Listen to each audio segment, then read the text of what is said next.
Minasan, konnichiwa! Kami dari kelompok 2 mata kuliah Dinamika Kesusastraan Jepang yang beranggotakan Aisyah, Yunike, Hana, Mabel, Sasha, Naila, dan saya sendiri Tisa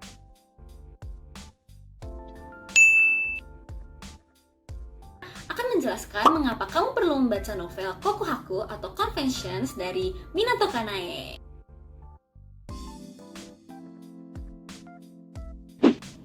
Novel Kokuhaku merupakan novel yang ditulis oleh penulis asal Jepang yang bernama Minato Kanae yang sudah diterjemahkan ke dalam bahasa Indonesia dengan judul Confessions.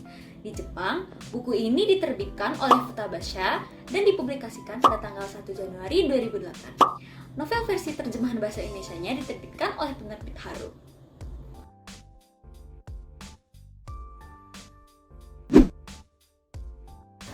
Selanjutnya saya akan menceritakan plot dari novel Confession.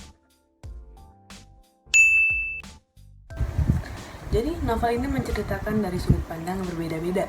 Yang pertama dari sang tokoh utama, yakni Moriguchi Yuko, seorang ibu tunggal yang anaknya meninggal diduga karena kecelakaan di sekolah tempat ia mengajar. Anaknya bernama Manami, namun kematian Manami tidak disebabkan oleh kecelakaan, melainkan pembunuhan yang pelakunya merupakan murid kelas yang diajar olehnya. Karena itu, Yuko memutuskan untuk membalas dendam dan mengungkapkan rencananya dalam pidato pengunduran dirinya di depan kelas. Yuko menyebutkan bahwa pembunuhan Manami dilakukan oleh dua pelaku. Kemudian, ia juga menjelaskan ciri-ciri dari pelaku dengan memberi inisial sebagai bocah A, yaitu Watanabe Suya, dan bocah B atau Shimomura Naoki. Karena kedua pelaku masih di bawah umur, sementara usia pertanggungjawaban kriminal yang sah di Jepang adalah 14 tahun, Yuko memutuskan untuk balas dendam dengan cara mencampurkan darah ayah Manami yang mengidap HIV ke dalam susu pelaku. Sudut pandang berpindah ke ketua kelas 2B, Kitahara Mizuki. Ia menjelaskan keadaan kelas 2B yang kedatangan wali kelas baru bernama Yoshiki, atau yang kerap disapa Werther. Sepeninggal Yuko, Naoki tidak kunjung hadir di kelas tanpa alasan yang jelas, dan Suya mengalami perundungan di kelasnya. Di sisi lain, Mizuki dan Werther kerap mengunjunginya untuk memberikan rangkuman materi dan berusaha membujuk Naoki agar kembali ke sekolah. Namun usaha yang mereka lakukan sia-sia, hingga suatu ketika Naoki dikabarkan membunuh ibunya sendiri.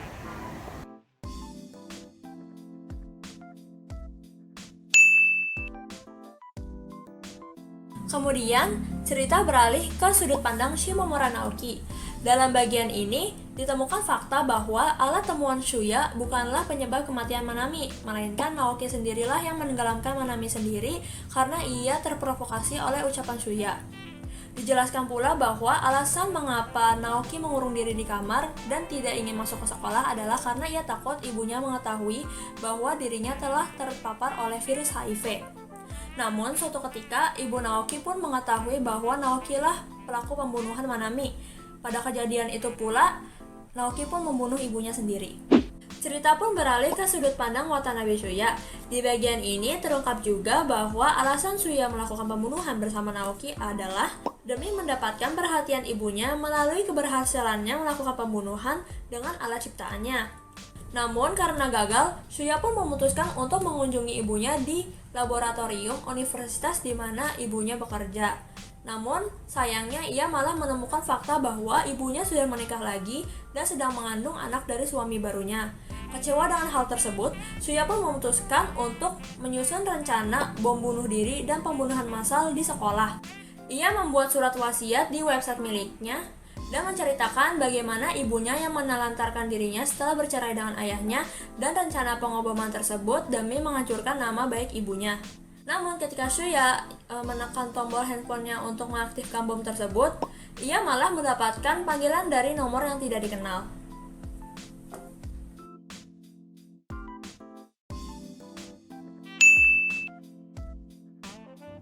Buku ini diakhiri dengan sudut pandang Moriguchi Yuko yang menghubungi Shuya. Melalui panggilan tersebut, Yuko menjelaskan bahwa semua kejadian yang menimpa Shuya dan Naoki merupakan bagian dari rencana balas dendamnya. Yuko menemukan fakta bahwa suaminya menggagalkan usahanya memasukkan darahnya ke dalam kotak susu mereka dan menukarnya dengan susu kotak yang baru. Akhirnya, Yuko melakukan balas dendam dengan cara lain.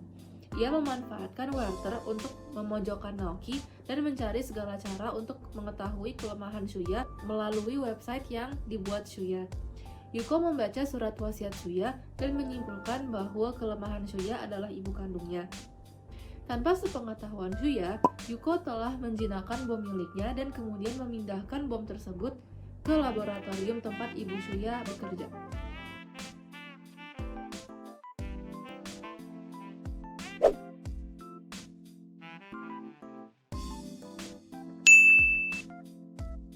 Setelah membaca Confessions, kami berpendapat bahwa Minato Kanae menulis cerita ini didukung oleh maraknya isu kenakalan remaja dan kasus kriminalitas yang pelakunya di bawah umur, sehingga tidak dapat dikenakan hukuman yang sesuai, tetapi hanya perlu melalui masa percobaan dan identitas yang disembunyikan sehingga hal ini menguntungkan bagi para pelaku.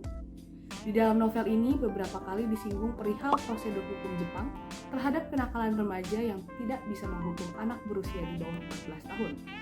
Awalnya usia penangguhjawaban kriminal di Jepang adalah 16 tahun. Namun pada tahun 2001, hukum tersebut direvisi dan usia yang dikenai hukuman diturunkan dari 16 tahun ke 14 tahun. Hal ini dibahas pada bab pertama, di mana sang guru berkata, pada era 1990-an, sering terjadi kejahatan brutal yang dilakukan oleh anak-anak usia 14-15 tahun. Waktu itu kalian masih 2 atau 3 tahun, tapi banyak orang yang sudah tahu mengenai kasus pembunuhan anak di kota kami. Bagian ini menunjuk pada kasus pembunuhan anak berantai di Kobe pada tahun 1997, yang mana pelakunya adalah anak laki-laki berusia 14 tahun dan identitasnya disembunyikan sebagai bocah A. Yang tentunya menguntungkan bocah A karena privasinya tetap terlindungi walaupun ia sudah melakukan tindak kriminal.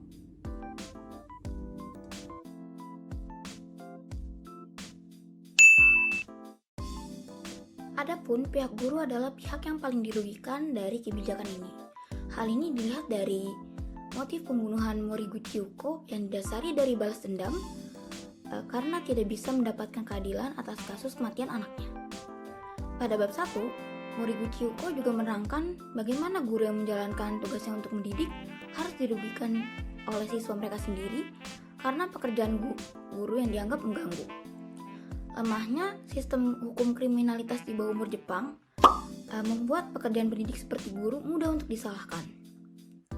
Itulah mengapa penulis berpendapat bahwa isu sosial utama dalam buku ini adalah isu kenakalan remaja dan kasus kriminalitas di bawah umur. Selanjutnya, buku ini juga membahas isu perundungan yang harus ditanggung pelaku pembunuhan. Diceritakan bahwa Shuya harus menghadapi perundungan di sekolah.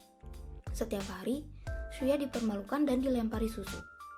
Barang-barang milik Shuya juga sering diambil teman sekelasnya. Pada saat wali kelas baru mereka, Yoshiki, meminta kelas untuk menuliskan pesan semangat kepada Naoki pun, teman-teman sekelasnya malah memberikan pesan perundungan.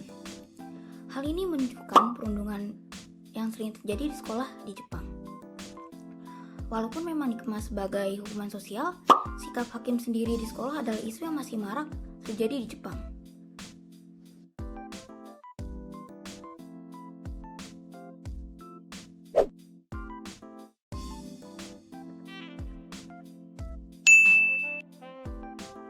Selanjutnya, saya akan menjelaskan mengapa novel Confessions karya Minato Kanae menarik untuk dibaca. Karena novel setebal 304 halaman ini mengangkat isu sosial masyarakat Jepang yang seringkali abai. Mulai dari lemahnya hukum bagi pelaku kriminal yang usianya masih di bawah 14 tahun, fenomena hikikomori pada remaja yang mengalami tekanan di sekolah, hingga ibu tunggal yang dipandang sebelah mata oleh masyarakat. Dalam penyajian ceritanya, walaupun pelaku dari kasus pembunuhan yang terjadi pada novel ini sudah diungkapkan di awal cerita, novel ini tetap menarik untuk dibaca dan pembaca tidak akan merasa bosan karena pada setiap babnya mengambil sudut pandang dari tiap tokoh yang menjadi kunci penting kasus yang diceritakan.